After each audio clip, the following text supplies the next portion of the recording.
Assalamualaikum warahmatullahi wabarakatuh. Di sini saya akan menjelaskan tentang cleavage and vasculasi.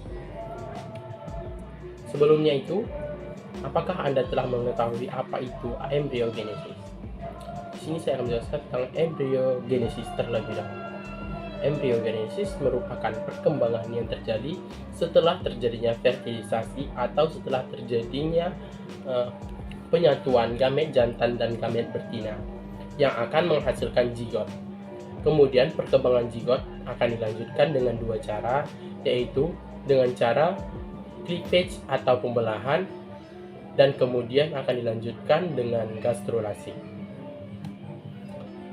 Nah, sebelum itu, perkembangan embrio terjadi dengan 7 tahap. Yang pertama yaitu fertilisasi, yang kedua cleavage, yang ketiga morulasi, yang keempat blastulasi, yang kelima gastrulasi, yang keenam perkembangan ekstraembrionik, dan yang ketujuh yaitu organogenesis. Sebelum itu saya akan menjelaskan tentang fertilisasi. Fertilisasi adalah penggabungan gamet jantan dan gamet betina dengan menggabungkan 23 jumlah kromosom masing-masing dan akan berjumlah 46 kromosom. Nah, kemudian akan dilanjutkan oleh cleavage. Cleavage adalah pembelahan zigot secara berulang-ulang, yang itu dengan penambahan yang mula-mula yaitu 1 jumlah sel, kemudian 2, 4, 8, 16, dan seterusnya hingga ribuan. Pembelahan itu bisa meliputi seluruh bagian dari zigot, bisa pula hanya pada bagian kecil saja. Pada umumnya pembelahan ini secara mitosis, meski sewaktu-waktu dapat juga disertai oleh adanya pembelahan inti yang terus-menerus tanpa diikuti sitoplasmanya. Nah, pada pembelahan ini sitoplasma tidak akan berubah, tetapi sel yang ada di dalam zigot yang hanya itu saja yang berubah. Nah, yang akan membelah terus-menerus sehingga hasil dari pembelahan itu akan terbentuk morulasi dan blastulasi.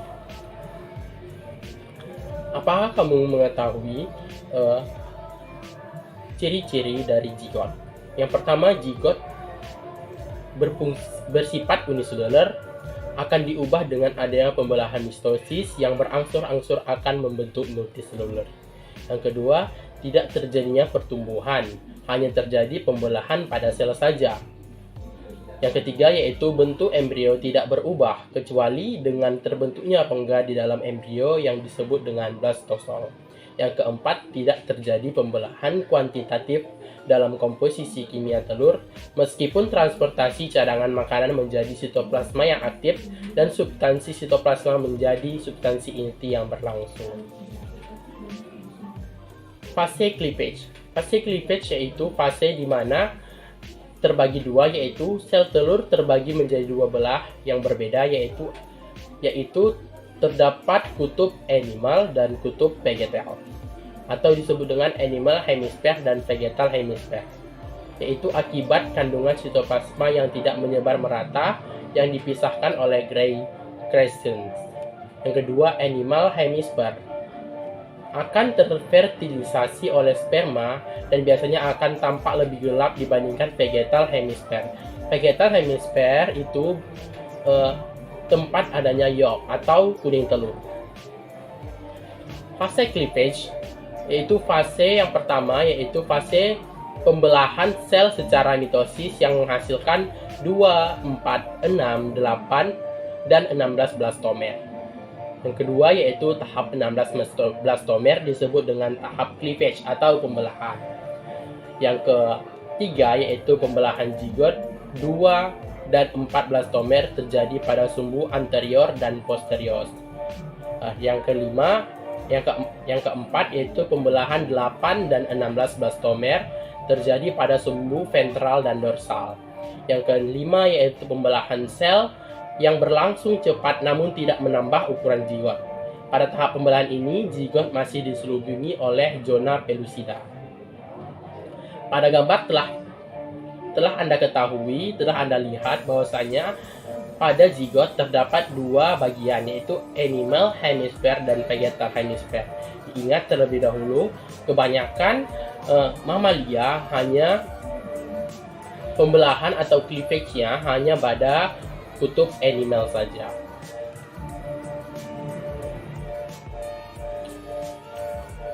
Pengertian cleavage yaitu pembelahan zigot secara cepat menjadi unit-unit yang lebih kecil, yang disebut dengan blastomer. Stadium cleavage merupakan rangkaian mitosis yang berlangsung secara berturut-turut segera setelah pembuahan yang menghasilkan morula dan blastomer. Zigot membelah berulang kali sampai terdiri dari berpuluh sel kecil yang disebut blastomer.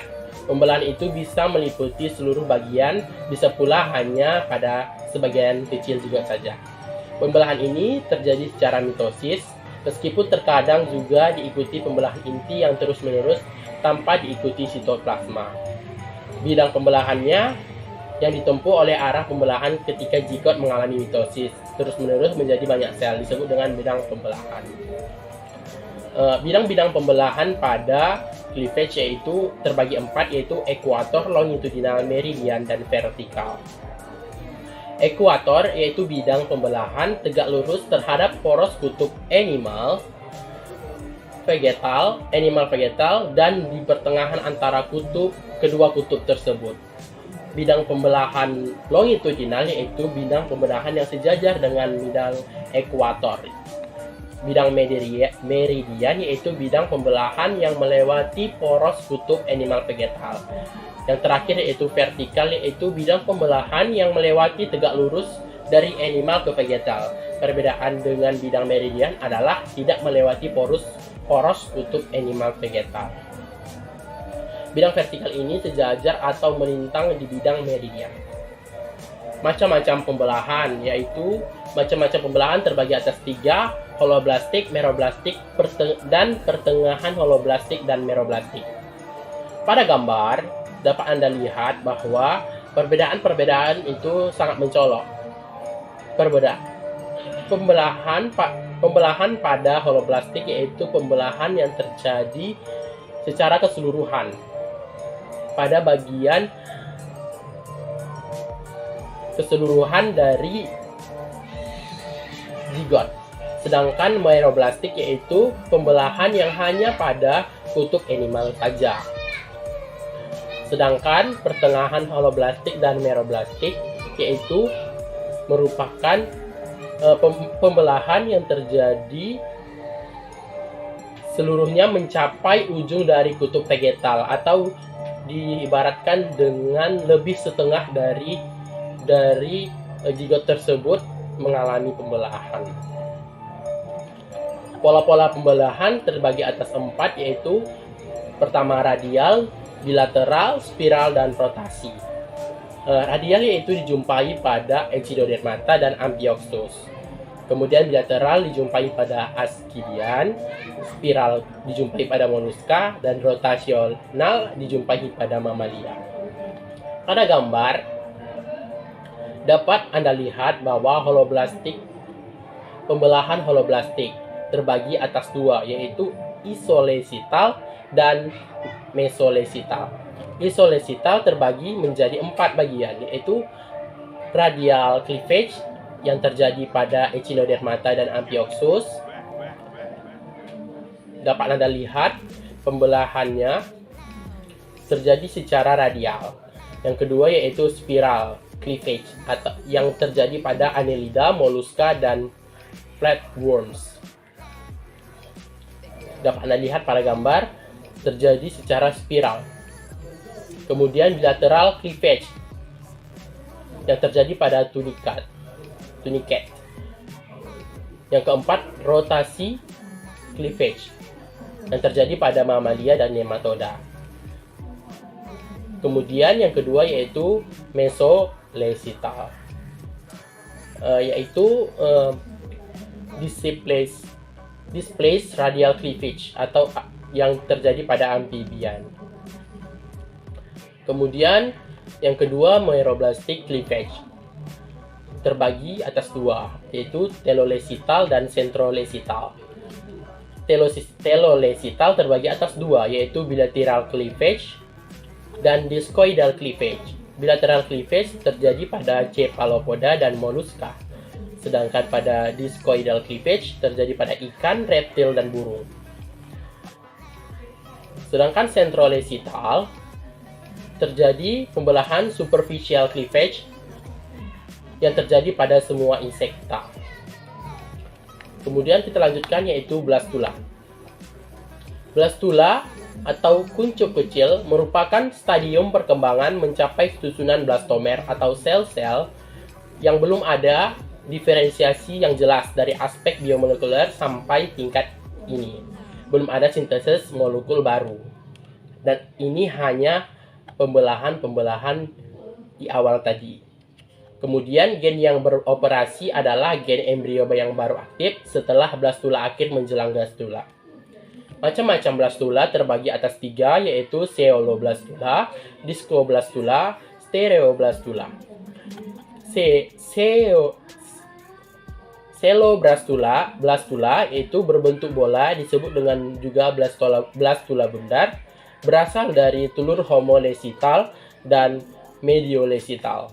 Kemudian discoblastula yaitu berbentuk cakram yang disebut juga blastula gepeng, yang berasal dari telur homolecital yang mengalami pembelahan holoblastik tak teratur dan telur megalecital yang membelah secara meroblastik. Kemudian stereoblastula yaitu blastula bentuk bola seperti celoblastula. Kemudian pada gambar dapat Anda lihat proses-proses blastula atau pembelahan atau cleavage. Pada gambar pada awal yaitu fertilisasi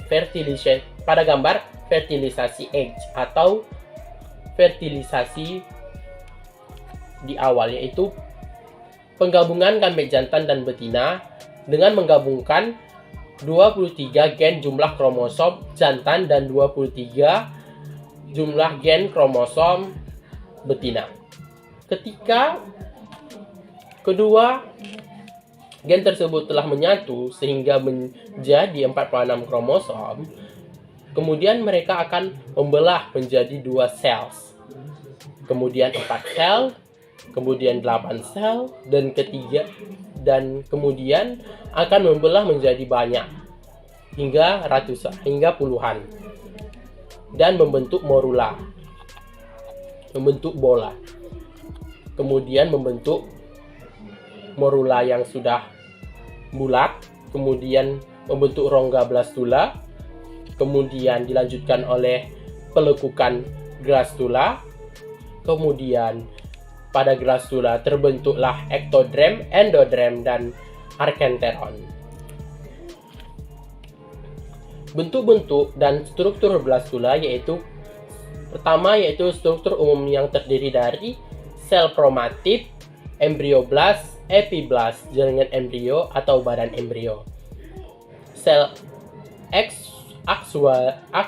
auxiliary, tropoblast, hipoblast, jaringan periblast atau selaput embrio.